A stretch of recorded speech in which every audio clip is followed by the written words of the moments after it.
ఓం సమర్థ సద్గురు శ్రీ సాయినాథాయ నమః. శ్రీరామకృష్ణ కథామృతం 2వ భాగం 39వ అధ్యాయం. శ్రీరామకృష్ణుల స్మృతులు. ప్రథమ పరిచ్ఛేదం. శ్రీరామకృష్ణుల సాధనలు స్వీయ వచనాలలో. ఆదివారం ఏప్రిల్ 12, 1885. సమయం మధ్యాహ్నం 3 గంటలు కావస్తోంది. నేడు శ్రీరామకృష్ణులు కలకత్తాలోని బలరాం బోసు ఇంటికి విచ్చేశారు. ఇంటి అతిథుల గదిలో గిరీష్, చిన్న నరేంద్రుడు, పల్టు, ద్విజుడు, పూర్ణుడు, మహేంద్ర ముఖర్జీ తదితర భక్తులతో ఆసీనులయ్యారు. కాసేపటి తర్వాత త్రైలోక్యనాథ్, సన్యాల్, జయగోపాల్ సేన్ తదితర బ్రహ్మ సమాజస్థులు కూడా వచ్చారు. కొందరు భక్తురాండ్రు కూడా వచ్చి ఉన్నారు. వారు తెర వెనుక కూర్చుని ఉన్నారు. వారిలో మోహిని మోహన్ భార్య కూడా ఉంది. పుత్రశోకంతో ఆమెకు దాదాపు పిచ్చే పట్టింది. ఆమెలాగానే మానసిక వ్యధతో మరికొందరు శ్రీరామకృష్ణుల వద్ద మనోశాంతిని పొందగోరి అక్కడకు వచ్చి ఉన్నారు. 3 గంటలకు వచ్చాడు. ఆ సమయంలో శ్రీరామకృష్ణుల భక్తులకు తమ సాధనల గురించి, తాము పొందిన పలు రకాల అనుభూతుల గురించి వివరిస్తున్నారు. మా శ్రీరామకృష్ణులకు ప్రణమిల్లి ఆయన ఆదేశానుసారం ఆయన సమీపంలో కూర్చున్నాడు. శ్రీరామకృష్ణులు భక్తులతో, సాధనావస్థలో నేను ధ్యానం చేసినప్పుడల్లా నిజంగానే ఒక వ్యక్తి శూలం చేతబట్టుకుని సమీపంలో కూర్చొని ఉన్నట్లు గాంచేవాడిని. అతడు నన్ను ఇలా భయపెట్టేవాడు. మనస్సును భగవంతుని పాదపద్మాలలో కనుక లగ్నం చెయ్యకపోతే శూలంతో పొడిచి చంపేస్తాను. మనస్సు కనుక స్థిరంగా ఉండకపోతే ఈ శూలం నీ ఛాతిలోకి దిగిపోతుంది. నిత్యం, లీల, పురుషుడు, ప్రకృతి. ఒకసారి అమ్మ నా మనస్సును నిత్యం నుండి లీలకు తీసుకువచ్చేది. మళ్ళీ లీల నుండి నిత్యానికి కొనిపోయేది. మనస్సు లీలాస్థితిలోకి దిగివచ్చినప్పుడు కొన్ని సందర్భాలలో రాత్రింబవళ్ళు సీతారాముల గురించే చింతన చేసేవాడిని.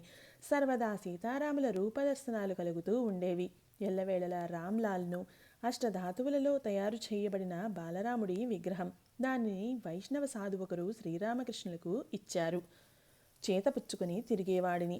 అతడికి ఒక్కోసారి స్నానం చేయించేవాణ్ణి, మరోసారి అన్నం తినిపించేవాణ్ణి, మళ్ళీ ఒక్కోసారి రాధాకృష్ణుల భావంలో ఉండేవాడిని. సర్వదా అవే రూపాల్ని దర్శించేవాడిని. లేకుంటే మళ్ళీ ఒక్కోసారి గౌరాంగుడి భావంలో నిమగ్నమై ఉండేవాడిని. అది పురుషుడు, ప్రకృతి 2 భావాల సమ్మేళనం. ఆ స్థితిలో సర్వదా గౌరాంగుని రూపదర్శనమే కలుగుతూ ఉండేది. ఆ తర్వాత నా మనోస్థితి మారిపోయింది. అప్పుడు మనస్సు లీలను వదిలిపెట్టి నిత్యానికి ఎగసింది. ఆ స్థితిలో తులసి చెట్టు, మునగ చెట్టు 2 ఒకేలా తోచాయి. అటుపైన దైవీ రూపాలు రుచించలేదు. అవి వస్తూ పోతూ ఉండేటివేనని నాకు నేనే నచ్చ చెప్పుకున్నాను. అప్పుడు వాటిని నా మనస్సు నుండి తొలగించి వేశాను. గదిలో ఉన్న దేవుళ్ల పటాలు, చిత్తరువులు అన్నింటినీ తీసివేశాను. ఆదిపురుషుడైన ఆ అఖండ సచ్చిదానందుడి గురించి మాత్రమే చింతన చేయసాగాను. ఆ పురుషుడికి నేను దాసిననే భావంతో ఉండేవాడిని. నేను అన్ని రకాల సాధనలను అనుష్ఠించాను. సాత్విక, రాజసిక, తామసికమని సాధనలు 3 రకాలు. సాత్విక సాధనలో సాధకుడు వ్యాకుల చిత్తంతో భగవంతుణ్ణి ప్రార్థిస్తూ ఉంటాడు. లేకుంటే ఆయన పవిత్ర నామాన్ని జపిస్తూ ఉంటాడు. ఎటువంటి ఫలాపేక్ష ఉండదు. రాజసిక సాధనలో పలు రకాల క్రియలు చేయవలసి ఉంటుంది. ఇన్నిసార్లు పురస్చరణ చేయాలి, ఇన్ని పుణ్యక్షేత్రాలను సందర్శించాలి, పంచాగ్ని తపస్సు అనుష్ఠించాలి, షోడశోపచార పూజ చేయాలి మొదలైనవి. తామసిక సాధనలో తమోగుణాన్ని ఆశ్రయించుకొని సాధన చేస్తారు. అటువంటి సాధకులు ఇలా అంటూ ఉంటారు: జై కాళి, ఏమిటి నువ్వు నాకు దర్శనం ఇవ్వవా? నువ్వు కనుక దర్శనం ఇవ్వకపోతే కత్తితో నా గొంతు కోసుకుంటాను. తాంత్రిక సాధనల్లో లాగానే ఈ సాధనలో విధివిహితాలు అంటూ ఏమీ ఉండవు.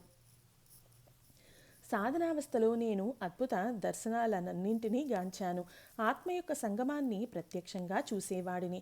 నాలాంటి రూపం గల మనిషి ఒకడు నా శరీరంలోకి ప్రవేశించి 6 పద్మాలలో ప్రతి పద్మంతోనూ రమించేవాడు. 6 పద్మాలు ముడుచుకొని ఉండేవి. అతడు రమించడంతో ప్రతి పద్మం విచ్చుకొని ఊర్ధ్వముఖమై పోయేది. ఈ విధంగా మూలాధార, స్వాదిష్టాన, అనాహత, విశుద్ధ, ఆజ్ఞ, సహస్రార పద్మాలన్నీ విచ్చుకునేవి. అదో ముఖంగా ఉన్నవి ఊర్ధ్వముఖమై పోవడం ప్రత్యక్షంగా దర్శించాను. ధ్యానయోగం. నివాత నిష్కంపమివ ప్రదీపం. చేపలు పట్టే వ్యక్తి కథ. సాధనా సమయంలో ధ్యానం చేస్తున్నప్పుడు గాలి లేని చోట నిశ్చలంగా ఉన్న దీపశిఖ భావాన్ని ఆరోపింపచేసుకునేవాడిని. ప్రగాఢ ధ్యానంలో బాహ్య జ్ఞానం ఉండదు. ఒక వేటగాడు పక్షినొక దానిని గురిపెట్టాడు. ఆ సమయంలో పెళ్లి ఊరేగింపు ఒకటి మేళ తాళాలతో బంధుగణంతో గుర్రపు బండ్లతో ఆ దారిన వెళ్ళడం జరిగింది. ఆ విధంగా ఊరేగింపు చాలాసేపటి వరకు వేటగాడి పక్క నుంచే వెళ్ళింది. కానీ అతడికి వీటన్నిటి గురించి ఈయన ఎరుకే లేదు. తన పక్క నుండే పెండ్లి కుమారుడు వెళ్ళాడన్న సంగతి కూడా అతనికి తెలియనే లేదు. ఒక వ్యక్తి ఒంటరిగా చెరువు ఒడ్డున చేపలు పట్టడానికి కూర్చున్నాడు. చాలాసేపటి తర్వాత గాలానికి కట్టిన బెండు కదలసాగింది. మధ్య మధ్యలో అది నీటిలోకి మునుగుతోంది. అప్పుడు చేప ఎరను తినడానికి ప్రయత్నిస్తోందని ఆ వ్యక్తి గ్రహించాడు. దానిని పట్టడానికని అతడు కర్రను ఒక ఉదుటున లాగి వేయడానికి సిద్ధంగా ఉన్నాడు. ఆ సమయంలో ఒక బాటసారి అతడి వద్దకు వచ్చి, అయ్యా, ఫలానా పంతులు గారి ఇల్లు ఎక్కడా అని అడిగాడు. చేపలు పట్టేవాడి నుండి ఎటువంటి జవాబు రాలేదు. ఆ సమయంలో అతడు గాలాన్ని లాగివేయటానికి సరైన అదను కోసం ఎదురు చూస్తున్నాడు. బాటసారి మళ్ళీ మళ్ళీ అతడితో బిగ్గరగా, అయ్యా, ఫలానా పంతులు గారి ఇల్లు ఎక్కడో ఉందో చెబుతారా అంటూ అడుగుతున్నాడు. కానీ ఆ వ్యక్తికి దీన్ని గురించి ఎరుక లేనే లేదు. అతడి చేతులు కంపిస్తున్నాయి. దృష్టి యావత్తూ బెండుపైనే ఉంది. చివరకు బాటసారి విసుక్కుంటూ తన దారిన తాను వెళ్ళిపోయాడు. అతడు ఆ విధంగా చాలా దూరం వెళ్ళిపోవడం జరిగింది. ఇక్కడ బెండు నీటిలో పూర్తిగా మునిగిపోవడంతో చేపలు పట్టేవాడు ఒక్క ఉదుటున గాలాన్ని పైకి లాగి చేపను బయట పడవేశాడు. అప్పుడు అతడు తువ్వాలుతో ముఖానికి పట్టిన చెమటను తుడుచుకొని దూరంగా వెళ్ళిపోతున్న బాటసారిని, ఏమయ్యా, ఇటు తిరిగి చూడు అంటూ ఎలుగెత్తి పిలిచాడు. బాటసారి అతడి కేకలు లక్ష్య పెట్టక తన దారిని తాను వెళ్ళసాగాడు. కానీ ఆ వ్యక్తి పలుమార్లు కేకలు పెట్టడంతో బాటసారి అతడి వద్దకు తిరిగి వచ్చి, ఏమయ్యా, ఎందుకు నన్ను అంతగా పిలుస్తున్నావు అని అడిగాడు. అందుకతడు, ఇందాక నువ్వు నన్ను ఏదో అడుగుతున్నట్టున్నావే అన్నాడు. ఆ బాటసారి అప్పుడు అన్నిసార్లు పిలిచినా బదులు పలకలేదు. కానీ ఇప్పుడు ఏమిటి సంగతి అంటూ ప్రశ్నిస్తున్నావే అన్నాడు. ఆ సమయంలో బెండు మునగడానికి సిద్ధంగా ఉంది. అందువల్ల అప్పుడు నువ్వు చెప్పింది ఏది వినలేకపోయాను అన్నాడు ఆ చేపలు పట్టేవాడు. ధ్యానంలో ఇటువంటి ఏకాగ్రత సాధ్యమే. ఆ సమయంలో అన్యమైనది ఏదీ కనిపించదు, వినిపించదు కూడా. స్పర్శాజ్ఞానం కూడా ఉండదు. శరీరంపై పాము పాకుతూ ఉండవచ్చు, కానీ అతడికి ఆ విషయం తెలియనైనా తెలియదు. ఆ ఎరుక ధ్యానిస్తున్న వ్యక్తికి ఉండదు, పాముకు కూడా ఉండదు.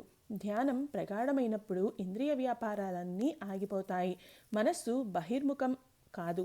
ఇది ఇంటి తలుపులను మూసివేయడం లాంటిది. రూప, రస, గంధ, స్పర్శ, శబ్దాలనే 5 ఇంద్రియ విషయాలు బయటనే పడి ఉంటాయి. ధ్యానం చేసేటప్పుడు ప్రథమావస్థలో ఇంద్రియ విషయాలన్నీ సాధకుడి ఎదుటకు వస్తాయి.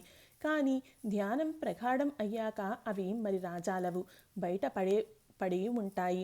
ధ్యానం చేస్తున్నప్పుడు నేను ఎన్ని రకాల దర్శనాలను గాంచేవాడినని, ధనరాశి, సాలువ, ఒక పళ్ళెం నిండా మిఠాయిలు, ముక్కు నత్తులు ధరించిన 2 స్త్రీలు, వీటినన్నింటినీ ప్రత్యక్షంగా చూశాను. అప్పుడు నా మనస్సును ఇలా ప్రశ్నించాను, ఓ మనస్సా, వీటిలో నువ్వు దేనిని కోరుకుంటావు? దేనినైనా అనుభవించాలి అనుకుంటే చెప్పు. మనస్సు, వద్దు, నాకు ఏదీ వద్దు, భగవంతుడి పాదపద్మాల తప్ప అన్యమైనది ఏదీ నాకు అక్కర్లేదు అని బదులు పలికింది. గాజు అల్మరాలోని వస్తువులనన్నింటినీ బయట నుండే చూసినట్లు ఆ స్త్రీల లోపల బయట సమస్తము చూశాను. వారిలో నేను మలమూత్రాలు, పేగులు, రక్తము, క్రిములు, కఫం ఇత్యాదులన్నింటినీ చూశాను. సిద్ధులను కోరుకునేది హీనులే. గురుగిరి శ్రీరామకృష్ణుల నామం పలికి రోగాలు నయం చేయగలనని గిరీష్ ఘోష్ అప్పుడప్పుడు చెబుతూ ఉంటాడు. శ్రీరామకృష్ణులు, గిరీష్ తదితర భక్తులతో సిద్ధులను కోరుకునేది హీనులే. వ్యాధులు నయం చేయడం, వ్యాజ్యాలు గెలిపించటం, నీళ్ల మీద నడవటం మొదలైన సిద్ధులను వారు ఆకాంక్షిస్తారు. శుద్ధ భక్తులు భగవంతుని పాదపద్మాలను తప్ప అన్యం దేనిని కాంక్షించరు. హృదయ్ నాతో ఒకసారి, మామ, అమ్మ వద్ద ఏవైనా శక్తులు సిద్ధులు కోరుకో అన్నాడు. నాది బాలక స్వభావం కదా. కాళీ ఆలయంలో జపం చేసేటప్పుడు అమ్మతో ఇలా అన్నాను, అమ్మ, హృదయ్ నన్ను నీ నుండి కొన్ని శక్తులు సిద్ధులను కోరుకోమన్నాడు. అమ్మ వెంటనే నాకు ఒక దృశ్యాన్ని చూపించింది. వృద్ధవేశ్య ఒకటి వచ్చి నా వైపుకు వీపు తిప్పి పాదాలపై భారం మోపి గొంతుకు కూర్చుంది. వయస్సు 40 సంవత్సరాలు ఉంటుంది. పెద్ద పెద్ద పిరుదులు కలది. నల్లంచు చీర ధరించి ఉంది. కూర్చొని మల విసర్జన చేయసాగింది. సిద్ధులు ఆ వృద్ధవేశ్య మలం లాంటివని అమ్మ నాకు వెల్లడి చేసింది. అప్పుడు వెళ్ళి హృదయను చీవాట్లు పెట్టాను.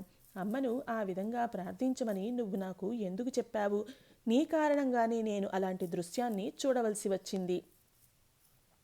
ఎవరికైనా కొద్దిపాటి సిద్ధులు కలిగినా అతడికి పేరు ప్రతిష్టలు లభిస్తాయి. చాలామందికి తాము గురుగిరి సేవ చేయడానికి పలువురు శిష్యులు ఏర్పడతారనే ఉద్దేశంతో గురుత్వాన్ని వృత్తిగా చేసుకోవడం, నెరపాలన్న కోరిక ఉంటుంది. వారిని పలువురు వ్యక్తులు గౌరవిస్తారు, శిష్యులు సేవ చేస్తారు వంటి తలంపులు కలిగి ఉంటారు. అతడి గురించి లోకులు ఇలా అంటూ ఉంటారు: ఓ పలానా వ్యక్తికి దశ తిరిగింది, ఇంటికి ఎంతో మంది వచ్చి పోతూ ఉంటారు. చాలామంది శిష్యులు సేవకులు తయారయ్యారు. ఇంట్లో ఎన్నో వస్తువులు కుప్పలు తెప్పలుగా పడి ఉన్నాయి. జనం అతడికి పలు రకాల కానుకలు చెల్లిస్తూ ఉంటారు. అతడు తలుచుకుంటే ఎంతోమందికి భోజనం పెట్టించగలడు. గురుగిరి వేశ్యావృత్తి లాంటిది. తుచ్చమైన ధనం, పేరు ప్రతిష్టలు, శారీరక సుఖం వీటన్నిటి కోసం తన్ను తాను అమ్ముకోవడము. ఏ శరీరం, మనస్సు, ఆత్మల ద్వారా భగవత్ప్రాప్తిని పొందగలమో ఆ శరీరం, మనస్సు, ఆత్మలను సామాన్య వస్తువుల కోసం అలా అమ్ముకోవడం మంచిది కాదు. ఒక వ్యక్తి ఫలానా స్త్రీ గురించి ఇలా అన్నాడు: ఆహా, ప్రస్తుతం ఆమె దశ తిరిగిపోయింది. ఒక ఇల్లు అద్దెకు తీసుకుంది. ఇంట్లో ఎన్ని వస్తువులని, మంచాలు, కుర్చీలు, పాత్ర సామాగ్రి ఎన్నని చెప్పమంటావు? ఎంతమందిని వశం చేసుకుంది? ఎంతమంది వస్తూ పోతూ ఉంటారు అంటే అర్థం ఆమె ప్రస్తుతం వేశ్య అయిందని. అందుకనే ఆమె సుఖాలకు అంతు లేకుండా ఉంది. మొదట్లో ఆమె ఒక సజ్జనుడి ఇంట్లో పని మనిషిగా ఉండేది. ప్రస్తుతం ఆమె ఒక వేశ్య. సామాన్య వస్తువుల కోసం తన్ను తాను సర్వనాశనం చేసుకుంది. పాప పురుషుని ప్రలోభం. శ్రీరామకృష్ణుల బ్రహ్మజ్ఞాన స్థితి, మహమ్మదీయుని దర్శనం. శ్రీరామకృష్ణులు సాధనా కాలంలో ధ్యానం చేస్తూ చేస్తూ నేను ఇంకా ఎన్ని దృశ్యాలు చూసేవాడినని. ఒకసారి బిల్వవృక్షం కింద ధ్యానం చేస్తున్నప్పుడు పాపపురుషుడు ఆంగ్ల సిపాయి రూపంలో వచ్చాడు. రకరకాలుగా ప్రలోభ పెట్టసాగాడు. ధనం, కీర్తి ప్రతిష్టలు, స్త్రీ సుఖం, పలు రకాల సిద్ధులు వీటిని అన్నింటినీ ఇవ్వచూపాడు. అప్పుడు నేను అమ్మను ప్రార్థించసాగాను. ఇప్పుడు మీకు అతి గోప్యమైన విషయాన్ని చెబుతున్నాను. అప్పుడు అమ్మ దర్శనం ఇచ్చింది. నేను అమ్మతో, అమ్మ అతన్ని నరికేయ్ అన్నాను. అమ్మ యొక్క ఆ భువనమోహన రూపం నాకు జ్ఞప్తికి వస్తోంది. కృష్ణమయి, బలరాం కుమార్తె, బాలిక రూపంలో వచ్చింది. ఆమె ఒక్క వీక్షణంతోనే జగత్తు యావత్తూ చలించిపోతున్నట్లు ఉంది. శ్రీరామకృష్ణులు కాసేపు మౌనంగా ఉండిపోయారు. మళ్ళీ తమ స్మృతులను నెమరు వేసుకుంటూ ఇలా అన్నారు: ఇంకా ఎన్నో దర్శనాలను గాంచాను, కానీ ఎవరో నన్ను చెప్పనివ్వటం లేదు. నా నోటిని గట్టిగా అదిమి పట్టినట్లు ఉంది. తులసి చెట్టు, మునగ చెట్టు రెండూ ఒక్కటిగా తోస్తూ ఉండేవి. భేదభావన తొలగిపోయింది. ఒకరోజు మర్రి చెట్టు కింద కూర్చొని ధ్యానం చేస్తూ ఉండగా ఒక దర్శనం కలిగింది. గడ్డంతో ఉన్న మహమ్మదీయుడు, బహుశా మహమ్మద్ ప్రవక్త కావచ్చు, ఒక మట్టి పళ్ళెంలో అన్నంతో ఎదురుగా వచ్చాడు. పళ్ళెంలో నుండి మహమ్మదీయులకు అన్నం పెట్టి నాకు కూడా కొద్దిగా ఇచ్చాడు. ఉన్నది ఒక్కటే, రెండవది లేదు అని అమ్మ నాకు చూపించింది. సచ్చిదానందుడే నానా రూపాలు ధరించి ఉన్నాడు. ఆయనే సమస్త జీవ జగత్తులై విరాజిల్లుతున్నాడు. ఆయనే అన్నం అయి ఉన్నాడు. శ్రీరామకృష్ణుల బాలక స్వభావం. గిరీష్ మా తదితరులతో, నాది బాలక స్వభావం. మామ, అమ్మ వద్దకు వెళ్ళి కొన్ని శక్తులను కోరుకో అని హృదయ్ చెప్పిందే తడవు నేను అందు గురించి అమ్మ వద్దకు వెళ్ళాను. అప్పుడు అమ్మ నన్ను ఎలాంటి స్థితిలో ఉంచింది అంటే, నా వద్ద ఎవరు ఉంటే వారి మాటను వినవలసి వచ్చేది. తన వద్ద వేరే ఎవ్వరూ లేకపోతే సర్వం అంధకార బంధురంగా గాంచే చిన్నపిల్లవాడిలా ఉండేది నా పరిస్థితి. హృదయ్ నా వద్ద లేకపోతే ప్రాణాలు పోతున్నట్లు తోచేది. ఇలా చూడండి, ప్రస్తుతం నాకు అదే భావం కలుగుతుంది. మాట్లాడుతూనే మనస్సు ఉద్దీపన అవుతుంది. ఈ విధంగా మాట్లాడుతూ శ్రీరామకృష్ణులు భావపరవశులు అవుతున్నారు. అతి కష్టం మీద తమను తాము సంభాళించుకోవడానికి ప్రయత్నిస్తున్నారు. భావావస్థలో ఇలా అన్నారు: ఇప్పుడు కూడా మిమ్మల్ని చూస్తున్నాను, కానీ చిరకాలంగా మీరు ఇక్కడ కూర్చున్నట్లు తోస్తోంది. ఎప్పుడు వచ్చారో, ఎక్కడికి వచ్చారో ఇవేవి స్ఫురణకు రావడం లేదు. అటు పిమ్మట ఆయన కాసేపు మౌనంగా ఉండిపోయారు. కొద్దిగా బాహ్య చైతన్యంలోకి వచ్చి మంచినీళ్లు తాగుతాను అన్నారు. సమాధి స్థితి నుండి బాహ్య చైతన్యంలోకి వచ్చేటప్పుడు మనస్సును సాధారణ స్థాయికి తీసుకురావడానికి ఆయన తరచూ అలా అంటూ ఉంటారు. గిరీష్ ఆయన వద్దకు కొత్తగా వస్తూ ఉన్న వ్యక్తి, అందువల్ల అతడు ఈ సంగతి ఎరుగుడు. మంచినీళ్లు తీసుకురావడానికి లేచాడు. శ్రీరామకృష్ణులు అతన్ని వారిస్తూ, లేదయ్యా, ఇప్పుడు తాగలేను అన్నారు. అందరూ కాసేపు మౌనంగా ఉండిపోయారు. శ్రీరామకృష్ణులు సంభాషణను కొనసాగించారు. శ్రీరామకృష్ణులు మాతో ఏమయ్యా, ఈ గోప్యమైన అనుభూతులన్నీ చెప్పి నేను ఏదైనా తప్పు చేశానా? పాపం మా ఏం చెప్పగలడు? మౌనంగా ఉండిపోయాడు. మళ్ళీ శ్రీరామకృష్ణులే ఇలా అన్నారు, లేదు లేదు, తప్పు ఎందుకవుతుంది? నేను ఈ విషయాలన్నీ మీలో విశ్వాసం కలిగించడానికి చెప్పాను. కాసేపటి తర్వాత మాను బ్రతిమలాడుతూ అతన్ని ఇక్కడకు తీసుకురావా అన్నారు. ఆయన అలా బ్రతిమలాడుతోంది పూర్ణుడి గురించి. మా సంకోచిస్తూ, ఇప్పుడే కబురంపుతానండి. శ్రీరామకృష్ణులు, పూర్ణుడితో నేను మజిలీ చేరుకున్నాను. శ్రీరామకృష్ణులు ఇలా పలకడంలోని అంతరార్థం ఏమిటి? తమ ఆంతరంగిక భక్తులలో బహుశా పూర్ణుడు చిట్ట చివరి వాడనా? ద్వితీయ పరిచ్ఛేదం. శ్రీరామకృష్ణుల మహాభావం, భైరవీ బ్రాహ్మణి సేవ. గిరీశ్ తదితరులను సంబోధిస్తూ శ్రీరామకృష్ణులు తమ మహాభావం స్థితిని గురించి వర్ణించసాగారు. శ్రీరామకృష్ణులు భక్తులతో ఆ స్థితి కలిగిన తర్వాత పొందిన ఆనందం అంతకు మునుపు నేను పడిన యాతనలకు సమానంగా ఉండేది. మహాభావం భగవద్భావం. అది ఈ దేహం మనసులను తలకిందులు చేసివేస్తుంది. పెద్ద ఏనుగు ఒకటి చిన్న రెల్లుగడ్డి గుడిసెలోకి చొరబడటం లాంటిది అది. దానితో పునాదులతో సహా గుడిసె కుదిపివేయబడుతోంది. బహుశా కుప్పకూలి చిన్నాభిన్నమైపోతోంది. భగవంతుడి కోసం కలిగే వియోగతాపం సామాన్యమైనది కాదు. రూప సనాతనులకు అలాంటి స్థితి కలిగినప్పుడు వారు ఏ చెట్టు కింద కూర్చుంటే ఆ చెట్టు ఆకులు కమిలిపోయేవి. నేను ఆ స్థితిలో 3 రోజులు స్పృహ లేకుండా పడి ఉన్నాను. ఏమాత్రం కదలలేకపోయేవాడిని. ఒకే చోట పడిపోయి ఉండేవాడిని. స్పృహ వచ్చాక భైరవీ బ్రాహ్మణి నన్ను స్నానం చేయించడానికి తీసుకువెళ్ళింది. కానీ నా శరీరం స్పర్శను భరించే స్థితిలో లేదు. అందుకని బ్రాహ్మణి నా శరీరాన్ని ఒక దళసరి దుప్పటితో కప్పింది. ఆ దుప్పటి మీద చేయి వేసి నన్ను తీసుకువెళ్ళింది. నేను కింద పడిపోయి ఉన్నప్పుడు శరీరానికి అంటుకున్న మట్టి అంతా మాడిపోయి ఉండేది. ఆ స్థితి కలిగినప్పుడు వెన్నెముక గుండా నాగలిపోతున్నట్లు అనిపించేది. ఓ ప్రాణాలు పోతున్నాయి, ప్రాణాలు పోతున్నాయి అంటూ అరిచేవాడిని. కానీ ఆ తర్వాత ఎంతటి ఆనందం కలిగేదని. శ్రీరామకృష్ణ ఈ మహాభావస్థితి వర్ణనలను భక్తులు చేష్టలు దక్కి వింటున్నారు. శ్రీరామకృష్ణులు గిరీస్తూ, కానీ మీరు అంత దూరం వెళ్ళవలసిన పని లేదు. నా అనుభవాలు ఇతరులకు దృష్టాంతాలుగా ఉండటం కోసమే. మీరు అనేక విషయాలను పట్టుకొని ఉంటారు, కానీ నేను మాత్రం కేవలం ఒకే భావాన్ని ఆశ్రయించుకుని ఉంటాను. భగవంతుడు తప్ప అన్యమైనది ఏదీ నాకు రుచించదు. ఇది ఆయన ఇచ్చ. నవ్వారు. ఏకకాండం చెట్లు ఉన్నాయి, 5 కొమ్మల చెట్లు కూడా ఉన్నాయి. నా అనుభవాలు ఇతరులకు దృష్టాంతాలుగా ఉండటం కోసమే. మీరు అనాసక్తులై సంసారంలో జీవించండి. శరీరానికి బురద అంటుకుంటుంది, కానీ దానిని విదిలించుకోండి. బురద చేపల కళంకసాగరంలో ఈదురాడవచ్చు, కానీ శరీరానికి కళంకం అంటుకోరాదు. గిరీష్ నవ్వుతూ, మీకు కూడా వివాహం అయింది కదా? కామినీ కాంచనాలే సంసారం. అవిద్య స్త్రీల మోహినీ శక్తి, నిరుద్యోగి గులాబీ కథ. శ్రీరామకృష్ణ నవ్వుతూ, సంస్కారం. స్మృతిశాస్త్రాలు బ్రాహ్మణ క్షత్రియ వైశ్య వర్ణాలకు విధించిన 10 సంస్కారాలలో వివాహం ఒకటి. సంస్కారం కోసమని వివాహం చేసుకోవలసి వచ్చింది. కానీ సాంసారిక జీవితం ఎలా గడపగలను? భగవంతునికై వ్యాకులత ఎంత తీవ్రంగా ఉండేది అంటే, నా మెడలో జంధ్యం వేసినప్పుడల్లా దానంతట అదే పడిపోయేది.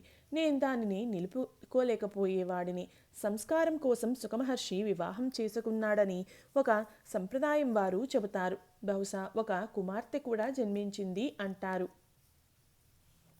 సంసారం అంటే కామినీ కాంచనాలే. అవి భగవంతుణ్ణి మరిపింపచేస్తాయి గిరీష్. కానీ ఈ కామినీ కాంచనాలు వదిలిపోవే. శ్రీరామకృష్ణులు, వ్యాకుల చిత్తంతో భగవంతుణ్ణి ప్రార్థించు. వివేకం కోసం ప్రార్థించు. భగవంతుడే సత్యం, తక్కినదంతా అనిత్యం. దీనినే వివేకం అంటారు. వడపోత వస్త్రం గుండా నీటిని వడపోయాలి. అప్పుడు మురికి అంతా ఒకవైపు ఉంటుంది, శుద్ధమైన నీరు మరోవైపు ఉంటుంది. ఈ సంసారంలో వివేకమనే వడపోత వస్త్రాన్ని ఉపయోగించండి. మీరు భగవంతుణ్ణి తెలుసుకుని సంసారంలో జీవించండి. అప్పుడు దానిని విద్యా సంసారం అంటారు. స్త్రీల మోహినీ శక్తి ఎలాంటిదో చూడండి. నేను చెప్పేది అవిద్యా స్వరూపిణీలైన స్త్రీల గురించి. వారు పురుషులను మూర్ఖులుగా చేసి పడేస్తారు, పురుషులలోని సార పదార్థాన్ని లాగేస్తారు. అందుకే స్త్రీ పురుషులు ఒకచోట కూర్చొని ఉండడం చూస్తే నేను అమ్మయ్యో వీరి పని ఇంతటితో సరి అంటూ ఉంటాను. మా వైపు చూస్తూ, హారు ఎంత మంచి బాలుడు, పాపం అతన్ని భూతం ఆవహించింది. అందరూ ఒకరోజు అరే హారు ఎక్కడా, హారు ఎక్కడా అంటూ అతడి కోసం వెతకసాగారు. తీరా చూసేసరికి అతడు మర్రి చెట్టు కింద మౌనంగా కూర్చొని ఉన్నాడు. అతడిలో ఇది వరకు ఉన్న అందం, వర్చస్సు, సంతోషం ఇప్పుడు లేవు. పాపం మర్రి చెట్టులోని భూతం అతన్ని ఆవహించింది. ఒకసారి అక్కడకు వెళ్ళరాదు అని భార్య భర్తతో చెప్పగానే వెంటనే అతడు లేచి నిలబడతాడు. కూర్చో అనగానే కూర్చుంటాడు. తన ఉద్యోగం పోయినందున ఒక వ్యక్తి కొత్త ఉద్యోగం కోసం ఒక కంపెనీకి దరఖాస్తు పెట్టుకున్నాడు. కానీ ఆ కంపెనీ అధికారి ప్రస్తుతం ఉద్యోగాలు ఖాళీ లేవు, అప్పుడప్పుడు వచ్చి చూస్తూ ఉండు అన్నాడు. పాపం ఆ వ్యక్తి చాలా రోజుల పాటు చెప్పులు అరిగేలా ఆ అధికారి చుట్టూ తిరిగాడు. కానీ అతడికి సదా ప్రస్తుతం ఖాళీలు లేవు, తర్వాత చూద్దాం అనే సమాధానమే ఎదురైంది. చివరకు ఆ వ్యక్తి విసిగి వేసారిపోయి నిరాశతో స్నేహితుడికి తన గోడు వెళ్ళబోసుకున్నాడు. ఆ స్నేహితుడు అతడితో, నువ్వు ఎంత మూర్ఖుడివి, ఆ అధికారి చుట్టూ అలా పిచ్చి కుక్కలా ఎందుకు తిరుగుతావు, నువ్వు వెళ్ళి గులాబీని పట్టుకో, రేపే నీ పని జరిగిపోతుంది అన్నాడు. ఆ వ్యక్తి అలాగే, ఆమె వద్దకు ఇప్పుడే వెళ్తాను అంటూ బయలుదేరాడు. గులాబీ ఆ అధికారి ఉంపుడుగత్తె. ఆ వ్యక్తి ఆమె వద్దకు వెళ్ళి ఇలా ప్రాధేయపడ్డాడు. అమ్మో అమ్మా, నేను పేద బ్రాహ్మణుడిని, నాకు పెద్ద కష్టం వచ్చి పడింది, నన్ను ఈ కష్టం నుండి మీరే గట్టెక్కించాలి. అమ్మ, చాలా రోజులుగా పని లేదు, ఇంట్లో పిల్లలు తిండి లేక మాడిపోతున్నారు, మీరు ఒక్క మాట చెప్పినట్లయితే నా పని జరిగిపోతుంది. ఆ బ్రాహ్మణుడి దుస్థితి చూసి గులాబీ జాలిపడింది. అయ్యో పాపం, ఈ బ్రాహ్మణుడికి ఎన్ని కష్టాలు వచ్చాయి అనుకుని, అది సరే కానీ నాయనా, నీ పని జరగాలంటే ఎవరికి చెప్పవలసి ఉంటుంది అని అడిగింది. బ్రాహ్మణుడు, అమ్మ, ఆ కంపెనీ అధికారికి కేవలం ఒక్క మాట చెబితే చాలు, నా పని ఖచ్చితంగా జరిగిపోతుంది అన్నాడు. అప్పుడు గులాబీ ఆ అధికారితో, నేను ఇవాళే మాట్లాడి నీ పని జరిగేలా చూస్తాను, సరేనా అంది. మరుసటి రోజు ఉదయమే ఆ బ్రాహ్మణుడి ఇంటికి కంపెనీ బంట్రోత్తు ఒకడు వచ్చి, ఇవాల్టి నుండే మీరు పనిలో చేరమని ఉత్తర్వు వచ్చింది అన్నాడు. ఆ సదరు అధికారి కంపెనీ యజమానితో, ఇతడు యోగ్యుడు, ఇతడికి నేను మన కంపెనీలో ఉద్యోగం ఇచ్చాను, ఇతడి వల్ల మన కంపెనీ లాభిస్తుంది అని చెప్పి ఆయన్ను ఒప్పించాడు. అందరూ కామినీ కాంచనాలలోనే మునిగి ఉన్నారు, కానీ వాటిని నేను ఖాతరు చేయను. భగవంతుడు తప్ప అన్యమైనదేదీ ఎరుగనని నేను ప్రమాణం చేసి చెబుతున్నాను. తృతీయ పరిచ్ఛేదం. సత్యసంధతే కలియుగంలో తపస్సు, ఈశ్వరకోటి, జీవకోటి. ఒక భక్తుడు, మహాశయ, నవహుల్లోల్ అంటూ ఒక కొత్త ధార్మిక శాఖ ప్రారంభమైంది. లలిత్ చటర్జీ దానిలో సభ్యుడు. శ్రీరామకృష్ణులు, పలు మతాలు ఉన్నాయి, అవన్నీ ఆ ఒకే భగవంతునికి చేరటానికి వేర్వేరు మార్గాలు, కానీ అందరూ నా మతమే సరియైనది, నా గడియారమే సరియైన సమయం చూపిస్తుంది అనుకుంటారు. గిరీష్ మాతో పోప్ చెప్పిన మాటలు జ్ఞాపకమున్నాయి కదా, T is with our judgements as our watches, none go just like yet each believes his own. శ్రీరామకృష్ణులు మాతో, ఏమయ్యా దీని అర్థం ఏమిటి, మా ప్రతి ఒక్కరూ తమ గడియారమే సరి అయిందని తలుస్తారు, కానీ ఏ గడియారము మరో గడియారంతో సరిపోదు. శ్రీరామకృష్ణులు, గడియారాలు తప్పు సమయం చూపుతాయి, కానీ సూర్యుడు సరిగ్గానే నడుస్తాడు కదా, అందువల్ల మన గడియారాన్ని సూర్యుడితో సరిచూసుకోవాలి. ఒక భక్తుడు, ఫలానా వ్యక్తి సదా అబద్ధాలు ఆడుతూ ఉంటాడు, అతడు వట్టి అబద్ధాల పుట్ట అనుకోండి. శ్రీరామకృష్ణులు, సత్యం పలకడమే కలియుగానికి తపస్సు, కలియుగంలో ఇతర తపస్సులు చేయడం ఎంతో కష్టం. సత్యాన్ని అంటిపెట్టుకుని ఉంటే భగవంతుణ్ణి పొందగలము. తులసీదాస్ దోహ ఒకటి ఇలా ఉంది, సత్య కదా అధీనథ పరస్త్రీ మాతృ సమాన్, ఇస్సే హరినామిలే తో తులసి ఘాట్ జబాన్. సత్యం వచించటం, భగవంతునిపై ఆధారపడి ఉండటం, పరస్త్రీని తల్లిగా దర్శించటం, వీటి ద్వారా భగవంతుడు లభించినట్లయితే తులసీదాస్ అసత్యవాదియే. తండ్రి చేసిన అప్పులను తీర్చే భారాన్ని కేశవసేన్ తన మీద వేసుకున్నాడు. వ్రాతపత్రాలు వంటివి ఏవీ లేవు. మరెవరైనా అయితే నాకు తెలియదు పొమ్మని చెప్పేవాళ్ళు. ఒకసారి నేను జోరా శాంకో కలకత్తాలో ఒక వీధిలోని దేవేంద్రుని సమాజం చూడటానికి వెళ్ళాను. ఆ సమయంలో కేశవ్ సేన్ వేదికపై కూర్చొని ధ్యానం చేస్తున్నాడు. అప్పుడు అతడు ప్రాయంలో ఉన్నాడు. అది చూసి నేను మధుర్ బాబుతో ఇలా అన్నాను, ఇక్కడ ధ్యానం చేస్తున్న వారందరిలో ఈ యువకుని గాలపు బెండు మాత్రమే నీటిలో మునిగి ఉంది. చేప గాలం వద్ద తచ్చాడుతోంది. అంటే కేశవ్ ధ్యానం ప్రగాఢమైందని, అతడు తన ధ్యేయానికి దగ్గరగా ఉన్నాడని భావం. పలానా వ్యక్తి పేరు చెప్పను, కానీ అతడు 10,000 రూపాయల కోసం న్యాయస్థానంలో అబద్ధం చెప్పాడు. వ్యాజ్యం గెలవడానికి నాతో కాళీమాతకు అర్ఘ్యాన్ని సమర్పింపచేశాడు. అతడు నాతో, బాబా, ఈ అర్ఘ్యాన్ని అమ్మకు సమర్పించు అన్నాడు. నేను పసిపిల్లవాడిలా అతడి మాటలు నమ్మి ఆ అర్ఘ్యాన్ని సమర్పించాను. భక్తుడు, అతడు గట్టివాడేనండి. శ్రీరామకృష్ణులు, కానీ అతడికి నా పట్ల ఎంతో విశ్వాసం ఉండేది. నేను అర్ఘ్యాన్ని సమర్పించినట్లయితే అమ్మ అతడి ప్రార్థనలను తప్పక ఆలకిస్తుందని అతనికి గట్టి నమ్మకం. లలిత్ బాబు విషయాన్ని ప్రస్తావిస్తూ శ్రీరామకృష్ణులు ఇలా అన్నారు, అహంకారం అంత సులభంగా వదిలిపెడుతుందా ఏమిటి? అలా అహంకారం లేని వాళ్ళు ఏదో ఒకరిద్దరు మాత్రమే తారసపడతారు. అలాంటి వారిలో బలరాం ఒకడు. ఒక భక్తుణ్ణి చూపిస్తూ ఇతడు మరొకడు.